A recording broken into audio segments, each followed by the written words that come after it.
But outside of the property management software, you can receive payments. That's what he said, as well as the communication is good. But also, it's a good place. We get this a lot. He hasn't experienced it yet, but we get it a lot where they say, hey, can I get a copy of my lease? Well, once again, their lease agreement is in their account. So they have their lease agreement already. So all they simply have to do is just log into their account and print off a copy of their lease agreement. Also, they can print off a copy of their pay history. But there's so many other benefits of property management software. But what else? Being a property manager, let's go into, I think today, he's doing a showing for a completely different property. It's not one of his, but now he's doing property management with us. And he had a question today, and that question was, do we accept Section 8?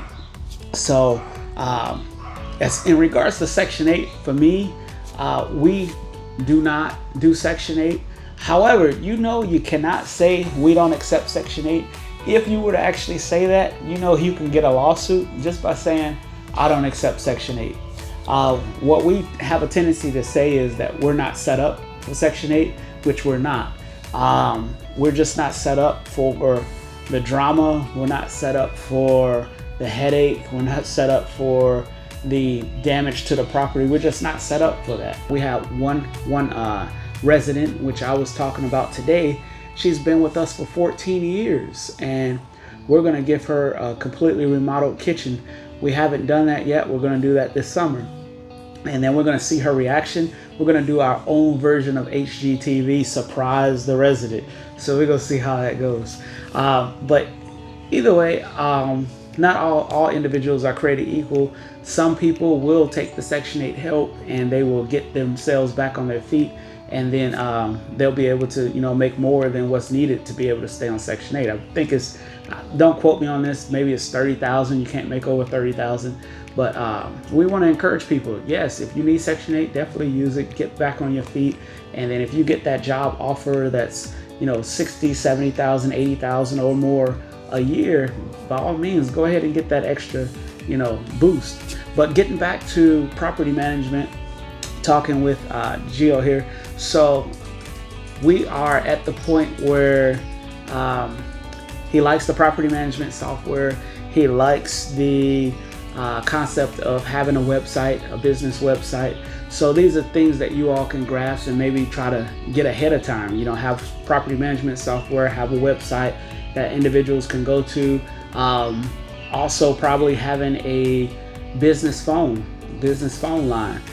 You can do something free like Google Voice, or you can go and use something like Ring Central or Grasshopper. We'll put a link down below that you can actually click on, and I think you'll get like a discount if you use our link. But yeah, go ahead and create your own business line. You can do a local number or a toll-free number. If you do toll-free, it's a little bit cheaper. If you do a local number, it costs a little bit more, but not much, $2. But yeah, have your own professional line that people can call. But outside of that, what else can you think of that has been pretty eye-opening in regards to property management?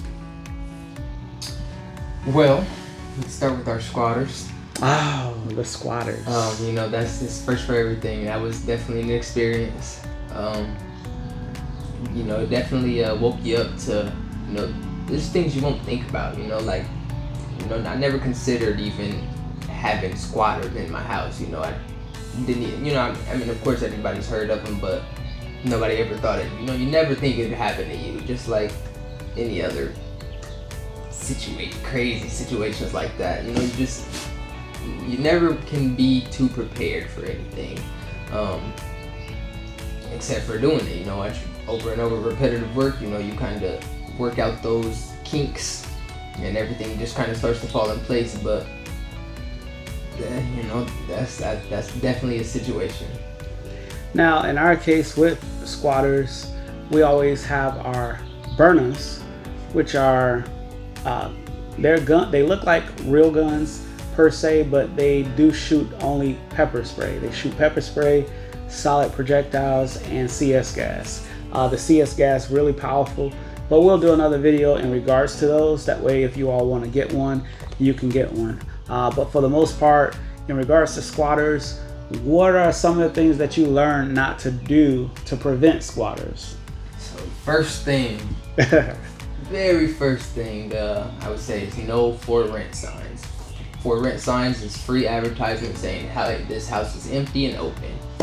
Another thing would be simple as locking your windows. And another thing we like to use at the managing properties is the cameras. We have the cameras on the vacant properties to avoid squatters. We can, whether somebody's there or not, you click on that camera and you can see exactly what's going on.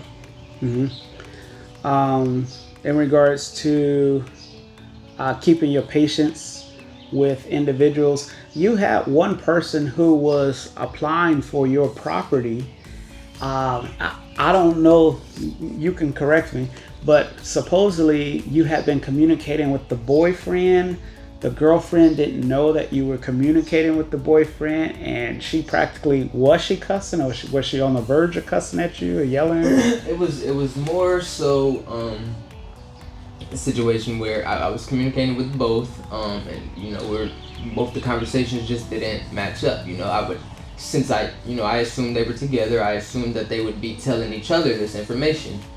So I'm telling the husband, this is the price, this is the time we can meet, the address when it comes to the meet time, and she jumps in her inbox and takes it upon herself to decide to belittle me pretty much and tell me how bad of a person I am for not giving her this information that I already gave her husband. And just right there, I still even considered her after, something so little like that. But like, why would you even want to put yourself around people like that? It's just not a situation you would want to deal with.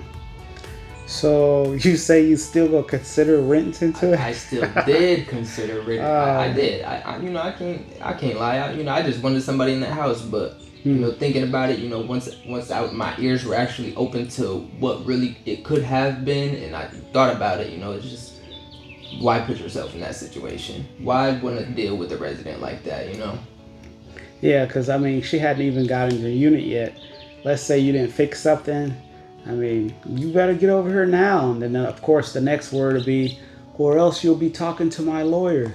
I love how people, they're about to get evicted, and they say, well, this window's broke. If you don't come and fix this window, I'm going to go talk to my lawyer. It's like, wow, you guys have a lawyer? Everybody has a lawyer, magically, especially when they're getting ready to get evicted. And if you got the money for a lawyer, why don't you just use that money to pay the rent? But either way, you will experience stuff like that.